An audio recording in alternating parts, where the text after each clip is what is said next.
Y Cu2+ is more stable in aqueous solution than Cu+। ये बड़ा common सा problem है, आपने इस प्रॉब्लम को बहुत बार देखा होगा। ये इसी प्रॉब्लम को आपसे इस तरीके से पूछ सकता है कि Cu+ एक्वस सोल्यूशन में स्टेबल क्यों नहीं होता। तो चाहे वो प्रॉब्लम होगा चाहे ये प्रॉब्लम होगा, आंसर तो आपको पता है एक ही है।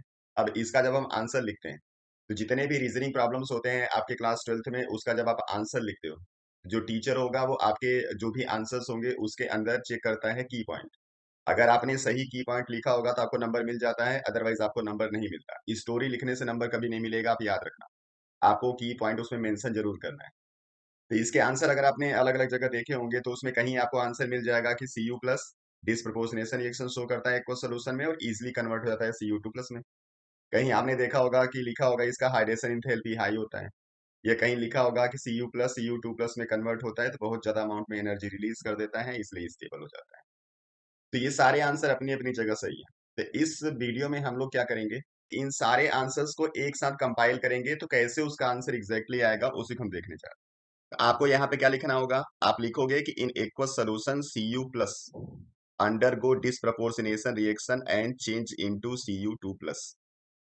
तो यहाँ पे Cu+ चेंज हो जाएगा Cu2+ एंड Cu, यहाँ पे 2 Cu यूज कर लेंगे। अब जब ये डिसप्रोपोर्शनेशन रिएक्शन शो करके Cu2+ में चेंज होता है, तो इस कंडीशन में क्या होता है, जब Cu2+ बनेगा तो इसमें सरफेस के ऊपर जो चार्ज है वो चार्ज डेंसिटी बढ़ जाती है। अब इसके सेकंड आंसर में आप लिख सकते हो कि Cu2+ के ऊपर जो चार्ज डेंसिटी होती है वो चार्ज डेंसिटी होती है हाई। और जब चार्ज डेंसिटी हाई होगा Cu+ के कंपेयर में, तो होगा क्या, ये वाटर मॉलिक्यूल के साथ ज्यादा बाइंड होगा। क्यों बाइंड होगा, क्योंकि इसके ऊपर जो चार्ज डेंसिटी है वो पॉजिटिव चार्ज की है। और जब ये इंटरेक्ट करता है तो वाटर के लोन पेयर के साथ इंटरेक्ट करता है जो कि नेगेटिवली चार्ज होता है। इनके बीच में इंटरेक्शन बढ़ता है ज्यादा चार्ज डेंसिटी होने की वजह से। That's why Cu2+ bind with more number of water molecule as compare with the copper plus. और जब ऐसा होगा तो क्या हो जाएगा, सॉल्वेशन ये ज्यादा शो करेगा। सॉल्वेशन मतलब आप समझते हो ज्यादा अमाउंट में सॉल्वेंट के साथ बाइंड होना।